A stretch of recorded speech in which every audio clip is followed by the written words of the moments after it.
Hello and welcome to Geetika Ki Canadian Diary. Today's episode is about the real side of motherhood, the pressure, the identity shifts, and the mental load that often goes unspoken. If you've ever felt overwhelmed, unseen, or unsure in this journey, this conversation is for you. I'm joined by Jessica Portelli from Shift Collab in Toronto, a therapist who works closely with mothers navigating mental health and work life balance. So let's get into it right away. Thank you for your time, Jessica. Thank you for having me. I appreciate taking the time to talk about this. It is an important topic. You are right. My very first question is uh, what's something about motherhood that people, and when I say people, across cultures, across languages, what do people think is normal but actually isn't healthy? Yeah, I think that's a great question to ask, right? I think a lot of symptoms sometimes of what women are struggling with, what we think of like perinatal, what are called like perinatal mood or anxiety disorders, often get mistaken for a normal part of motherhood. So it looks a lot like motherhood. And we just think it's part of what it should be like when it's really not. So sometimes that could look around like running on empty or like this chronic self neglect that happens or feeling like exhausted all the time and sleep no longer feels restorative. And sometimes we think that's just part of being a mom, that like you're devoted and you're dedicated and that's what you're supposed to do, when really those could be symptoms of something that you're really struggling with. Yeah, you're right.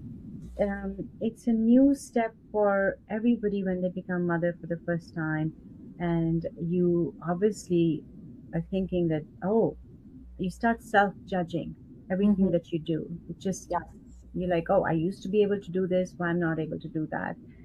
Are there patterns that you see in almost every mom who comes to therapy at Shift Collab with you?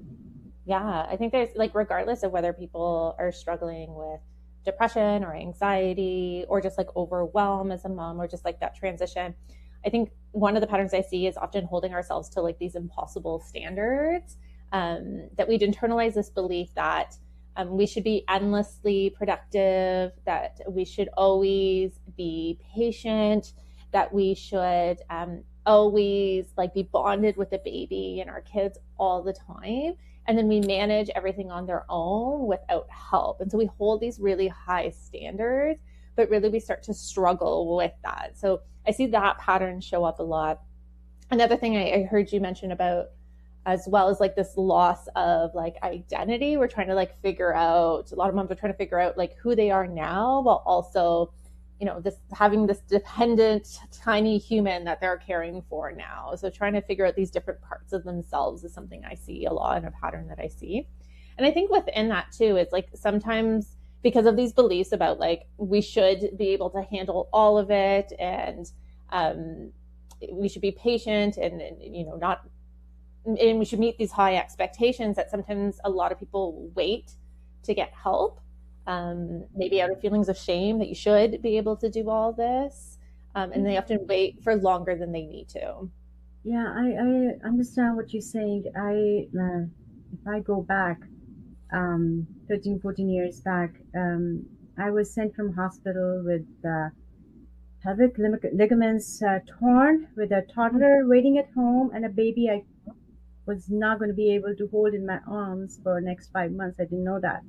But the recovery journey was supposed to be mine now. And besides Yeah. the fact that I was going to be a second time mom with this injury that nobody seems to have an answer for, a mother whose PSW organization was still in my notebook because she had just undergone triple bypass. There's a lot of going on, and you kind of think, am I going to be able to do the best? Am I going to be doing perfect things in all Mm-hmm. these scenarios Yeah. besides being a mom? So Yeah. sometimes the answer, my GP at that time was like, be happy you got two kids and don't worry Mm-hmm. about the pain. I mean, like, I'm bringing it up. I want listeners to think sometimes it happens, and it's for you to assess Mm-hmm. the situation then that Yeah. maybe this is somebody's viewpoint. But as you said, Mm-hmm. ask for help. If you have Yes. help around you, or maybe start doing journaling and see how my day is Yes. progressing. right? How am I doing good in what and not getting enough help in what?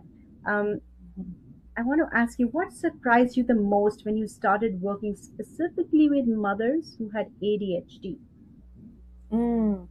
I think kind of what surprised me with moms with ADHD was just like how much they're trying to like organize all these now parts of their lives, which can, and that's like something that they can struggle with on like a day-to-day basis. And now you've added this little human, these more demands, these expectations, whether we hold those internal expectations or whether they're cultural expectations or they're family expectations that are on us or society's expectation on us. And so Absolutely. trying to like organize all those things can be really challenging to do. If somebody is listening to our episode, I want them to go back to the previous one where we talked with Megan Raffoo's, your boss from Shift Collab, and she actually talks about her personal story when she became a mom, what happened, how things changed for her, and how she had to organize things, reorganize. That was a very honest and very helpful conversation as well. Um, what are early warning signs that a mom is not okay, even if she seems functional? Mm.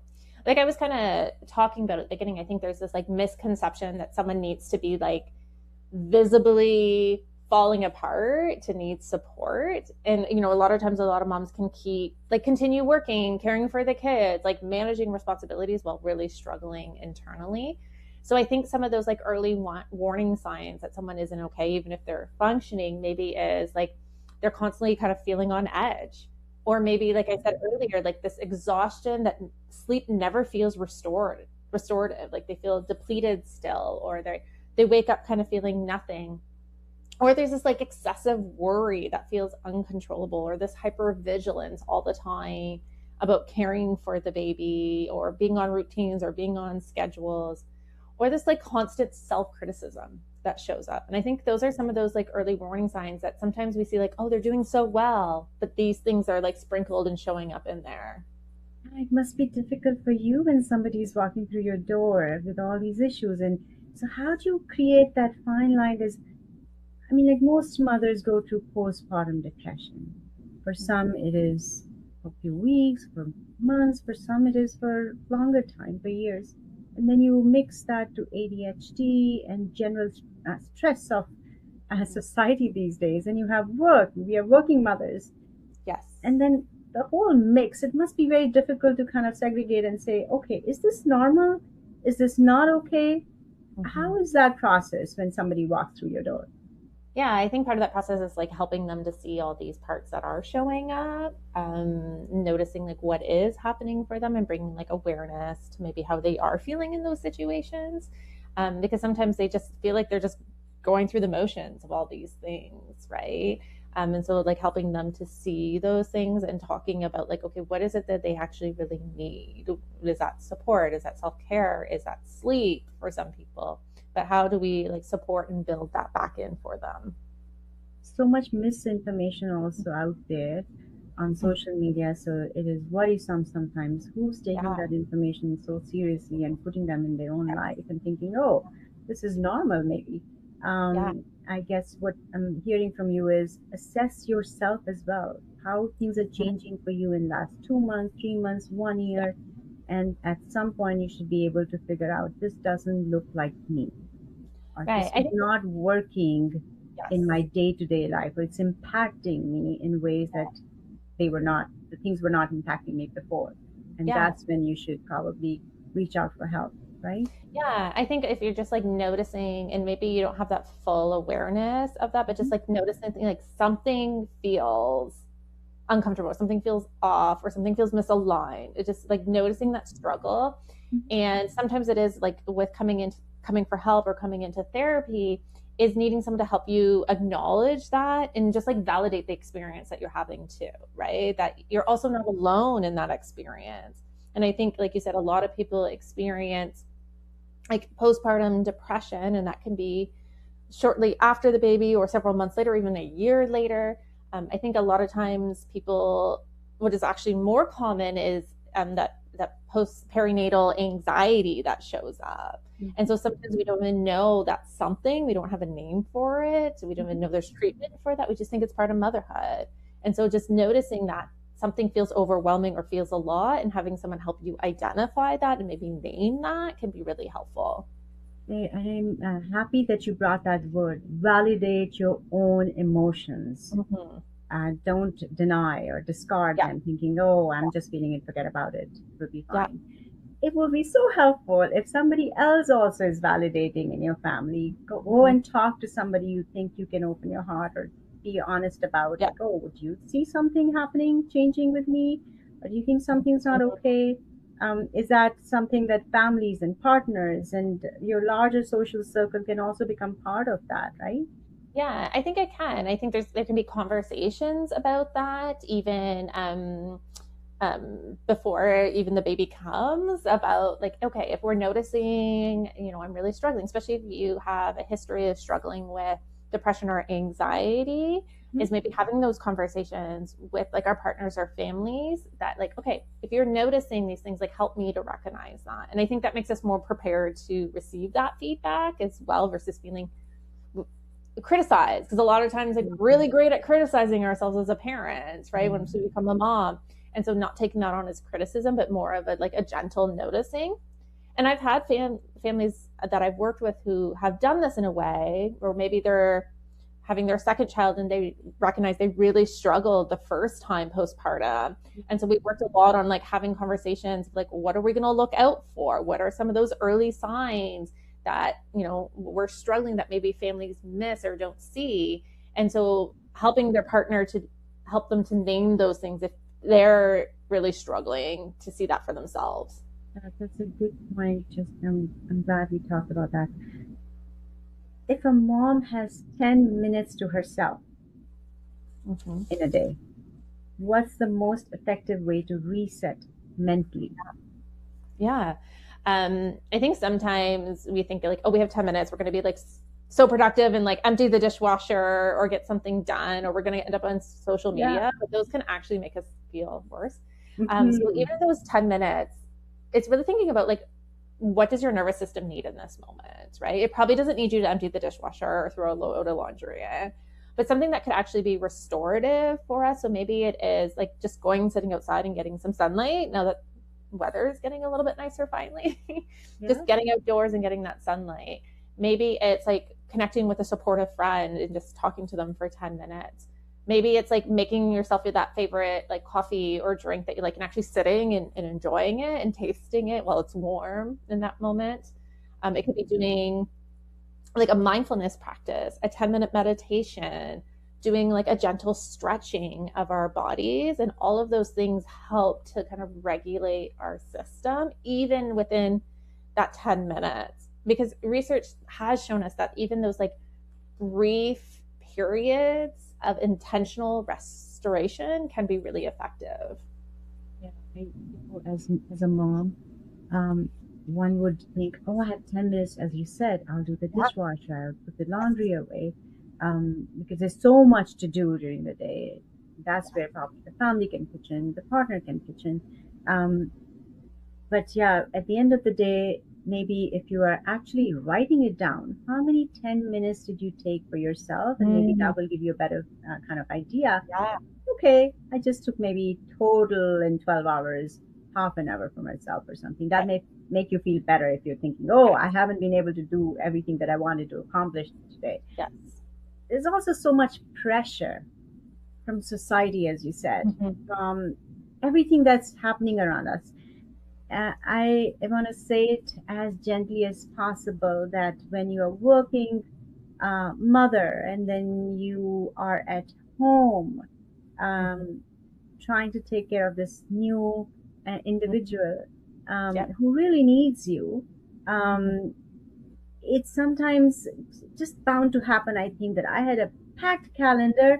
Now it's empty work wise. And am I doing this right? This is my job at the moment. Is it going okay? How do you work that thing in your mind? Like, how do you calm yourself about that? It's a Yeah. lot of pressure from the society, pressure from your own self. Mm-hmm.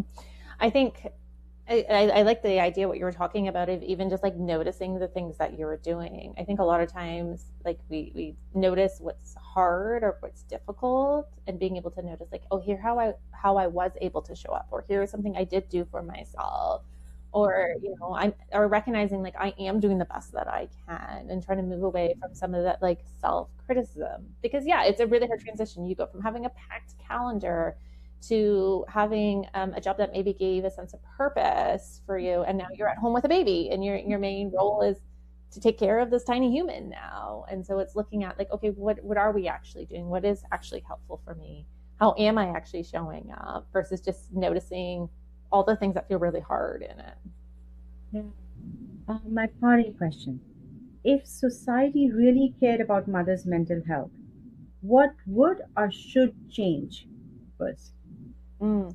I think something that could be really helpful is that like support kind of be built in right from the transition of parenting, like right from the beginning. Because we know that support is like a really protective factor for maternal mental health, right? Yeah. And when that gets prioritized, so whether that's, ensuring that moms have access to practical needs, or making sure mom have access to emotional support or affordable childcare, quality mental health care and therapy, I think that can be really helpful because we're not just responding to like a crisis, we're actually really being proactive. And I think sometimes having that support right from that transition also gives more awareness about some of these perinatal mood and anxiety disorders. Like I said, a lot of people don't recognize anxiety as something as being part of that and only think of depression.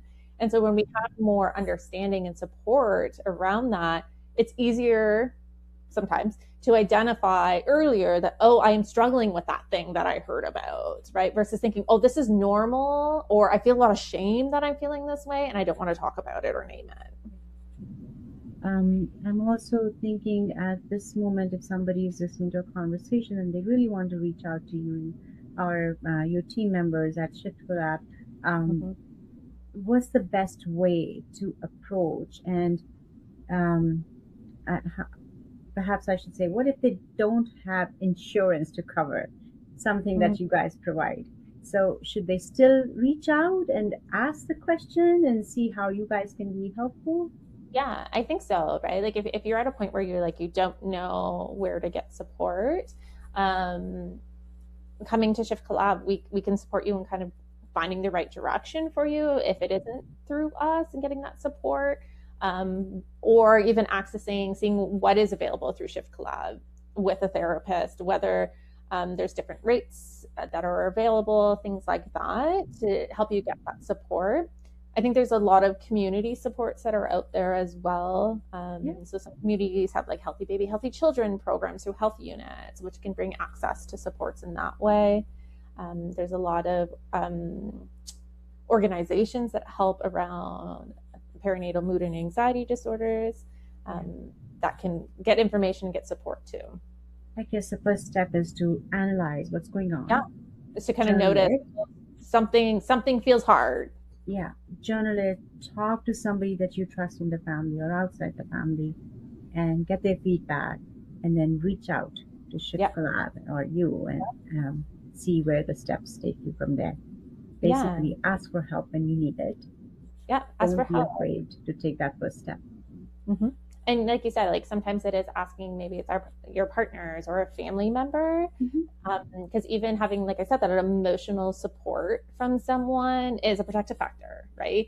That's one of the things that we need to kind of move through these things. And so being able to communicate that, and someone being able to like validate and be with you and hear that experience allows you to feel less alone in Yeah, that experience, or allow someone to maybe show up differently for you than they had been because they didn't know you were struggling with those things. absolutely, absolutely. Thank you so much for the tips and the honest conversation there. I'm hoping our listeners and viewers will benefit and reach out for help if they need that. Uh, Absolutely. Thank you for your time. Thank you so much for having me. And I hope people know that, at Shift Collab, like I'm able to support there around these things as well as some of our other therapists. So that you don't have to be alone in this experience of motherhood, and that can feel hard and really rewarding at the same time. Thank Jessica, I All appreciate right. it. Thank you so much.